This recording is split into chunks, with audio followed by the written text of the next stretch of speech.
একাদশ শ্রেণীর নবাগত শিক্ষার্থীবৃন্দ চিত্রা মহিলা ডিগ্রি কলেজের পক্ষ থেকে মনোবিজ্ঞানের অনলাইন ক্লাসে তোমাদের সবাইকে আমন্ত্রণ জানাচ্ছি। আমি মনিরা রহমান মনি, প্রবাস্য, মনোবিজ্ঞান বিভাগ, চিত্রা মহিলা ডিগ্রি কলেজ, তেরোখাদা, খুলনা। প্রিয় শিক্ষার্থীরা, আশা করি তোমরা সবাই ভালো আছো, সুস্থ আছো এবং নিরাপদে আছো। বিশ্বব্যাপী করোনা মহামারী থেকে বেঁচে থাকতে হলে তোমাদের সবাইকে সতর্ক থাকতে হবে এবং স্বাস্থ্যবিধি মেনে চলতে হবে। শিক্ষার্থীরা, চতুর্থ বিষয় হিসাবে তোমরা যারা মনোবিজ্ঞান নির্বাচন করেছ তাদের আবারও আমি অভিনন্দন জানাই। তোমরা আবশ্যিক বিষয়সমূহ যেমন বাংলা, ইংরেজি, আইসিটি, পৌরনীতি, অর্থনীতি, ইতিহাস, যুক্তিবিদ্যা ও সমাজবিজ্ঞান যতটা গুরুত্ব সহকারে পড়াশোনা করবে, চতুর্থ বিষয় মনোবিজ্ঞানও ঠিক ততটাই গুরুত্ব সহকারে পড়বে। অনেক সময় দেখা যায় শিক্ষার্থীরা চতুর্থ বিষয়কে তেমন গুরুত্ব সহকারে পড়ে না বা পরীক্ষায় তেমন ভালো ফলাফল করে না। আবার অনেকে মনে করে চতুর্থ বিষয়ে ফেল করলে তেমন ক্ষতি নেই, ফলে দেখা যায় তাদের সার্বিক ফলাফল বা জিপিএর মান কমে যায়। তাই আমি বলবো চতুর্থ বিষয়ও মনোযোগ সহকারে এবং গুরুত্ব সহকারে পড়বে। ধরো তোমরা যারা এসএসসিতে এ প্লাস প্রত্যাশী, তাদের যদি কোনো একটি বিষয়ে পরীক্ষা একটু খারাপও হয় আর সে যদি চতুর্থ বিষয়ে এ প্লাস পায়, তাহলে সার্বিকভাবে তাদের ফলাফল এ প্লাস চলে আসবে। তাহলে তোমাদের কি করতে হবে? অন্যান্য বিষয়ের সাথে চতুর্থ বিষয় মনোবিজ্ঞানও গুরুত্ব সহকারে পড়তে হবে এবং লক্ষ্য ঠিক করতে হবে যেন চতুর্থ বিষয়ে এ প্লাস পাওয়া যায়। আর শিক্ষার্থীরা, চতুর্থ বিষয় মনোবিজ্ঞানে কিভাবে এবং কত সহজে এ প্লাস পাওয়া যায় সে বিষয়ে আমি আমার পূর্বের ক্লাসে আলোচনা করেছি। আমার প্রিয় নবীন শিক্ষার্থীরা, তোমরা দু চোখ ভরা স্বপ্ন নিয়ে একাদশ শ্রেণীর পড়াশোনা শুরু করেছ। তোমরা এসএসসিতে এক একজন এক এক ধরনের জিপিএ পেয়েছ। তোমাদের কারো কারো হয়তো প্রত্যাশা অনুযায়ী ভালো ফলাফল হয়নি। অতীতে তোমাদের যেমন ফলাফল হোক না কেন, বর্তমান সময়ে একাদশ দ্বাদশ শ্রেণী অর্থাৎ কলেজ জীবনের 2 বছর পড়াশোনার মধ্যে দিয়ে এইচএসসিতে একটি ভালো ফলাফল অর্জন করার মতো অবস্থা তৈরি করো। আর তার জন্য তোমাকে প্রথমে যে কাজটি করতে হবে তা হলো তুমি এসএসসিতে কত জিপিএ পেয়েছো তা নিয়ে একটু চিন্তা করো এবং কল্পনা করো। তারপর তুমি এইচএসসিতে কত জিপিএ পেতে চাও তার একটি টার্গেট বা গোল সেট করো। ধরো তোমাদের মধ্যে কেউ এইচএসসিতে জিপিএ পেল 4.50 বা 3.50, তাহলে তুমি তোমার বিগত জিপিএ থেকে ঠিক করো তুমি পরবর্তী পরীক্ষায় জিপিএ কত পেতে চাও। অর্থাৎ তোমাকে দৃঢ়ভাবে সিদ্ধান্ত নিতে হবে তুমি জিপিএ 5 উঠাবে। যে মেয়েটা জিপিএ 4.5 পেয়েছে, আবার যে মেয়ে জিপিএ 3.5 পেয়েছে, সে যদি চায় এইচএসসিতে সে জিপিএ 5 উঠাবে, তাহলে সে পারবে, অবশ্যই পারবে। তার জন্য শুধু প্রয়োজন তার ইচ্ছা শক্তি, ধৈর্য, অধ্যবসায় এবং মনোযোগ সহকারে পড়াশোনা করা। তোমাদের এখন পরীক্ষা পদ্ধতিটা সৃজনশীল, আর এই পদ্ধতিতে খুব সহজেই ভালো ফলাফল অর্জন করা সম্ভব। শিক্ষার্থীরা, চলো আমরা সৃজনশীল পদ্ধতি সম্পর্কে কিছু তথ্য জেনে নিই। বেঞ্জামিন ব্লুম ও অন্যান্যরা 1956 সালে শিক্ষার বিষয়বস্তু শ্রেণী বিভাগের একটি কাঠামো প্রদান করেন, যা ব্লুমস ট্যাক্সোনমি হিসেবে পরিচিত। তাদের প্রদত্ত কাঠামোতে 6টি প্রধান শ্রেণী রয়েছে। প্রথম, নলেজ বা জ্ঞানমূলক। দ্বিতীয়, কম্প্রিহেনশন বা বোধমূলক বা ব্যাখ্যামূলক। অ্যাপ্লিকেশন বা প্রয়োগমূলক। অ্যানালাইসিস বা বিশ্লেষণমূলক। সিনথেসিস বা সংশ্লেষণমূলক। ইভালুয়েশন বা মূল্যায়নমূলক। জ্ঞানমূলক হলো কোনো কিছুর নাম, সংজ্ঞা, সূত্র, পদ্ধতি, প্রক্রিয়া এবং তত্ত্ব ইত্যাদি মনে করতে পারা। যেমন মনোবিজ্ঞানের সংজ্ঞা দাও। মনোবিজ্ঞানের ইংরেজি প্রতিশব্দ কি? অনুধাবনমূলক হলো কোনো কিছুর সংজ্ঞা, সূত্র, পদ্ধতি, তত্ত্ব ইত্যাদি ব্যাখ্যা করতে পারা। যেমন আচরণ বলতে কি বুঝো? মানসিক প্রক্রিয়া বলতে কি বুঝো? উদাহরণ সহ ব্যাখ্যা করো। প্রয়োগমূলক হলো সংজ্ঞা, সূত্র, পদ্ধতি, তত্ত্ব ইত্যাদি ব্যবহার করতে পারা বা দৈনন্দিন জীবনের বিভিন্ন বাস্তব সমস্যার সমাধান করতে পারা। যেমন সূত্র জানা থাকলে বিভিন্ন ধরনের গাণিতিক সমস্যার সমাধান করা যায়।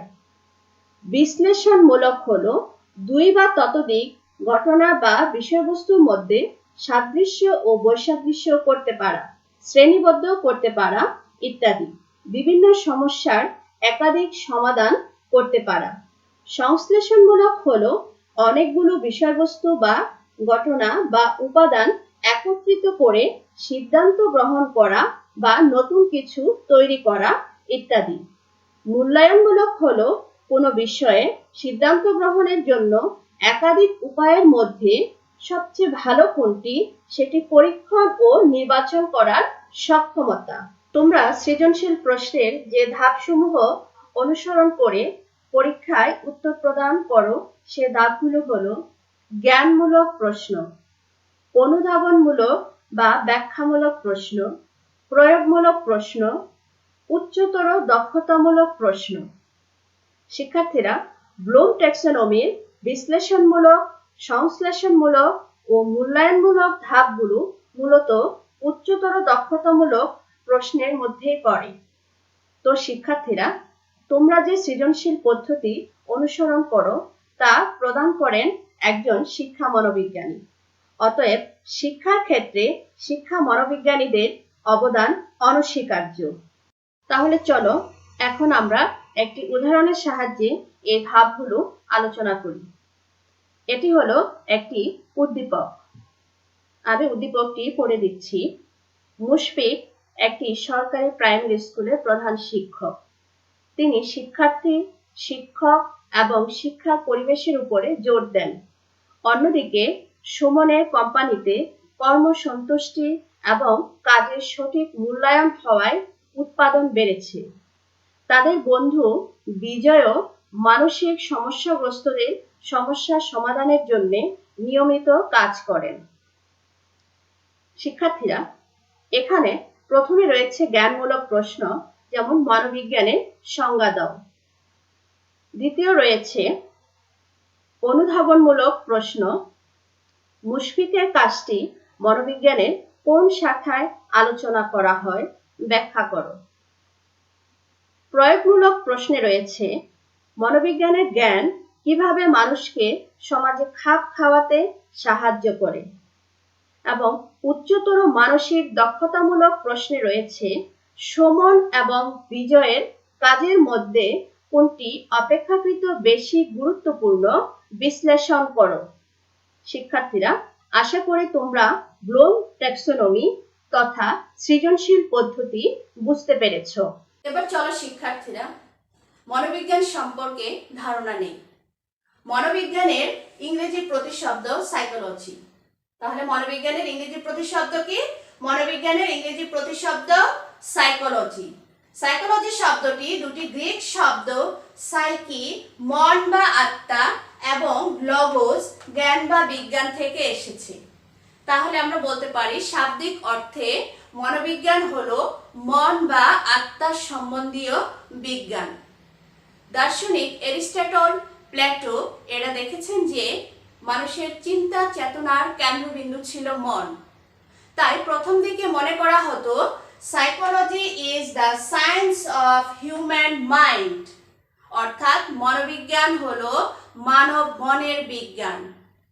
এখানে স্বাভাবিকভাবেই একটি প্রশ্ন আসে, তা হলো মন কি? What is mind?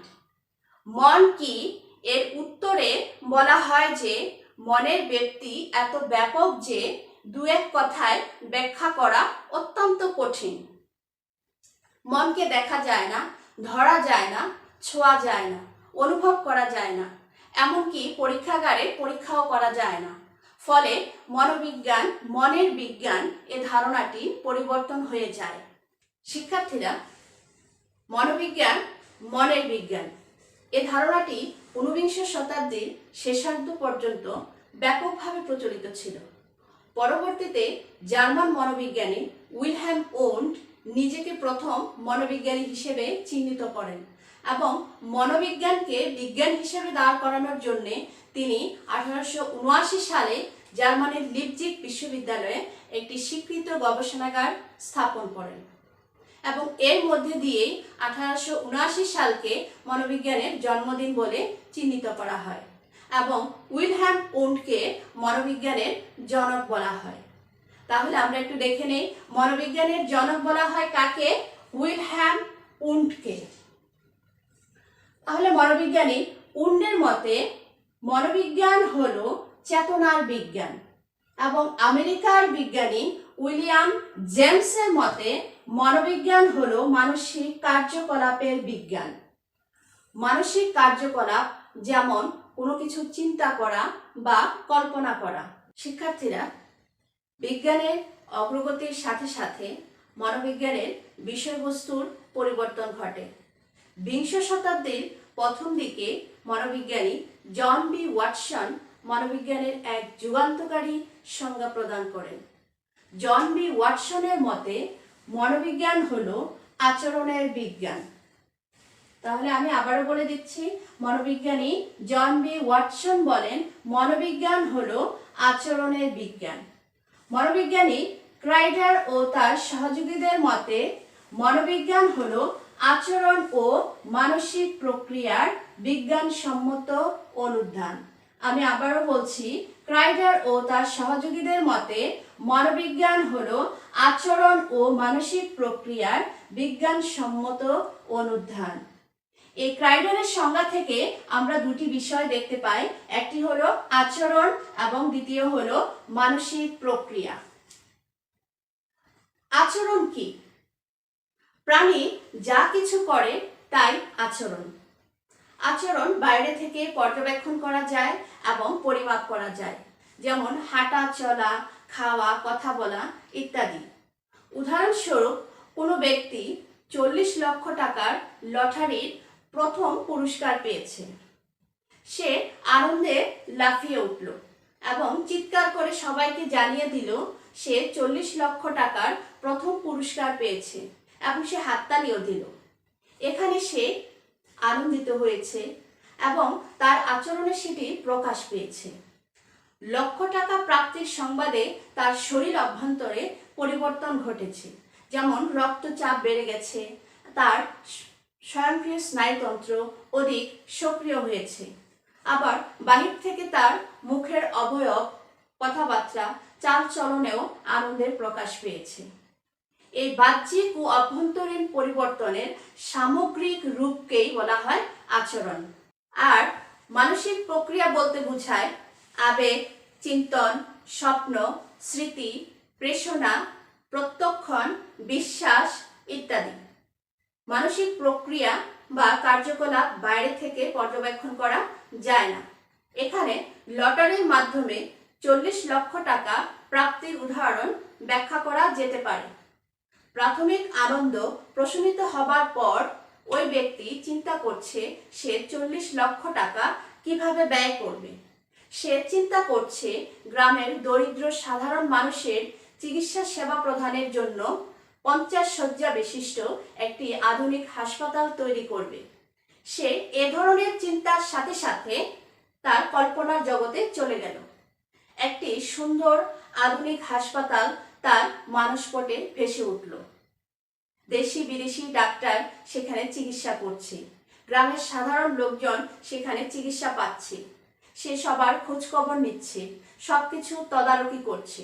হঠাৎ মায়ের ডাকে বাহ্যিক জগতে ফিরে এলো। এই যে কল্পনার জগতে বিচরণ, এটি হলো মানসিক প্রক্রিয়া। প্রিয় শিক্ষার্থীরা, আমরা মনোবিজ্ঞানের আধুনিক এবং গ্রহণযোগ্য সংজ্ঞা এভাবে বলতে পারি যে মনোবিজ্ঞান হলো এমন একটি বিজ্ঞান যা মানুষ ও প্রাণীর আচরণ ও মানসিক প্রক্রিয়া সম্বন্ধে অনুধান করে। আমি আবারও বলছি, মনোবিজ্ঞান হলো এমন একটি বিজ্ঞান যা মানুষ ও প্রাণীর আচরণ ও মানসিক প্রক্রিয়া সম্বন্ধে অনুধান করে। শিক্ষার্থীরা, আমরা এখন আলোচনা করব মনোবিজ্ঞানের পরিধি, নেচার অফ সাইকোলজি। মনোবিজ্ঞানের পরিধির মধ্যে রয়েছে আচরণ, মানসিক প্রক্রিয়া ও জৈব সামাজিক প্রক্রিয়া। আচরণ হলো প্রাণীর যে কোনো কার্যকলাপ। ক্রাইটার ও তার সহযোগীদের মতে আচরণ হলো যে কোনো কার্যকলাপ যা পর্যবেক্ষণ করা যায়, লিপিবদ্ধ করা যায় এবং পরিমাপ করা যায়। জীবন্ত প্রাণীরা বা জীবজন্তুরা যা কিছু করে সবই এর অন্তর্ভুক্ত, অর্থাৎ তাদের সকল গতিবিধি আচরণের মধ্যে পড়ে। শিক্ষার্থীরা, আমি আবারও পড়ে দিচ্ছি। ক্রাইটার ও তার সহযোগীদের মতে আচরণ হলো যে কোনো কার্যকলাপ যা পর্যবেক্ষণ করা যায়, লিপিবদ্ধ করা যায় এবং পরিমাপ করা যায়। জীবন্ত প্রাণীরা বা জীবজন্তুরা যা কিছু করে সবই এর অন্তর্ভুক্ত, অর্থাৎ তাদের সকল গতিবিধি আচরণের মধ্যে পড়ে। শিক্ষার্থীরা, আচরণকে বিভিন্নভাবে ভাগ করা যায়। আমরা দেখে নেই আচরণের শ্রেণীবিভাগগুলি। প্রথমে রয়েছে সামগ্রিক আচরণ ও খণ্ডিত আচরণ। 2 নম্বরে রয়েছে ঐচ্ছিক আচরণ ও অনৈচ্ছিক আচরণ এবং 3 নম্বরে রয়েছে বাহ্যিক আচরণ ও অভ্যন্তরীণ আচরণ। প্রথমত, আচরণকে আমরা সামগ্রিকভাবে দেখে থাকি, আবার খণ্ডিত বা বিচ্ছিন্নভাবেও দেখে থাকি। সামগ্রিক আচরণের ক্ষেত্রে একটি পূর্ণাঙ্গ আচরণকে বিশ্লেষণের একক হিসেবে ধরা হয়, আর খণ্ডিত বা আণবিক আচরণের ক্ষেত্রে আচরণকে খণ্ড খণ্ড বা সূক্ষ্ম উপাদানে বিশ্লেষণ করা হয়। যেমন কোনো রাজনীতিবিদের জনসভায় ভাষণকে সামগ্রিক আচরণ এবং তার মুখের পেশি সঞ্চালন, ঠোঁট নাড়া, চোখের পালক ফেলা প্রভৃতিকে খণ্ডিত বা আণবিক আচরণ বলা যায়। এবার আমরা দেখব ঐচ্ছিক আচরণ ও অনৈচ্ছিক আচরণ। যেসব আচরণ ব্যক্তি সচেতনভাবে করে, অর্থাৎ যে সকল আচরণ ব্যক্তির ইচ্ছার উপর নির্ভর করে, সেগুলোকে ঐচ্ছিক আচরণ বলে। যেমন কথা বলা, হাঁটা, খাবার খাওয়া ইত্যাদি। আবার কতগুলো আচরণ আছে যেগুলো ব্যক্তির ইচ্ছার নিয়ন্ত্রণের বাইরে, সেসব আচরণকে অনৈচ্ছিক আচরণ বলে। যেমন হৃৎপিণ্ডের ক্রিয়া, শ্বাস প্রশ্বাস, আগুনে হাত লাগা মাত্র হাত সরিয়ে নেওয়া প্রভৃতি।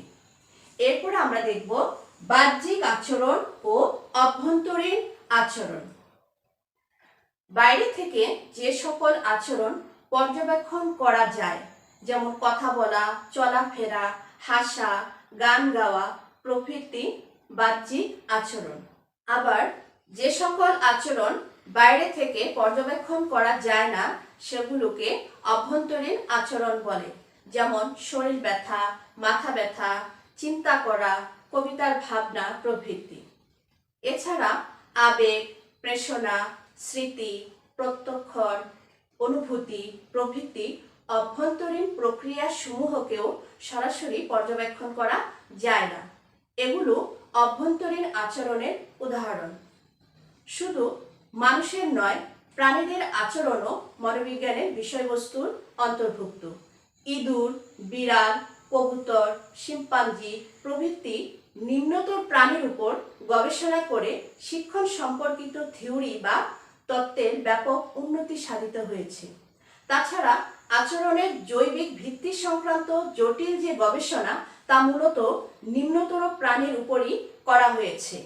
শিক্ষার্থীরা, মনোবিজ্ঞানের পরিধিতে আমরা এবার দেখব মানসিক প্রক্রিয়া। মানসিক প্রক্রিয়া নিয়ে আগে তোমাদের বলেছি যে কোনো কিছু নিয়ে চিন্তা করা বা কল্পনা করা হলো মানসিক প্রক্রিয়া। অভাব অনটন যেমন গরিবকে ভাবিয়ে তোলে, আবার ক্লাসে প্রথম হবার তীব্র ইচ্ছা ছাত্রছাত্রীর চোখের ঘুম কেড়ে নেয়। নাওয়া খাওয়ার কথা ভুলে বিজ্ঞানী সদা ব্যস্ত থাকেন তার নিত্য নতুন আবিষ্কারের সাধনায়। এমনি করে চলছে মানসিক কার্যকলাপ। এসবই মনোবিজ্ঞানের পরিধিভুক্ত বিষয়। বাহ্যিক আচরণের কারণে মানসিক ক্রিয়াকলাপের সৃষ্টি হতে পারে, আবার মানসিক কার্যকলাপও বিভিন্ন আচরণের কারণ হতে পারে। তাই আমরা বলতে পারি আচরণ ও মানসিক প্রক্রিয়া পরস্পর সম্পর্কযুক্ত। শিক্ষার্থীরা, এবার আমরা দেখব জৈব সামাজিক প্রক্রিয়া। মানুষ বা প্রাণী জৈবিক ঘটনাবলী দ্বারা প্রভাবিত হয়।